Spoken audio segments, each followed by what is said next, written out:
আজকে কুরুক্ষেত্রের যুদ্ধে দেখেছি ভগবান একটা পক্ষে দাঁড়িয়ে যুদ্ধ করছেন, একটা সময় প্রতিজ্ঞা ভেঙে নিজেও অস্ত্র ধারণ করেছেন। কিন্তু আমাদের বাড়িতে অস্ত্র নেই, কারো বাড়িতে অস্ত্র নেই, বলুন অস্ত্র আছে নেই।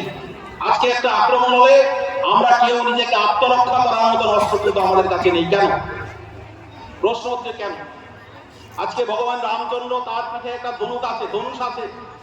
সেই ধনুষ কিন্তু ন্যায়কে প্রতিষ্ঠা করার জন্য, ধর্মকে রক্ষা করার জন্য।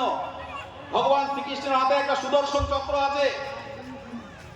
আমরা প্রতিদিন ভোরবেলা উঠে রাম নাম জপ করি, কৃষ্ণের নাম জপ করি, অথচ রাম ও কৃষ্ণের যে মূল ভাব সেটা আমরা নিলাম কোথায়, আমাদের জীবনে ইমপ্লিমেন্ট করলাম কোথায়?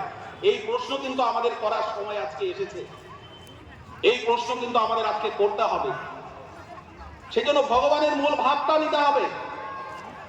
আজকে অর্জুনকে বলেছিল, এত কিছু জানার পর, যোদ্ধা হওয়ার পরেও বলেছিল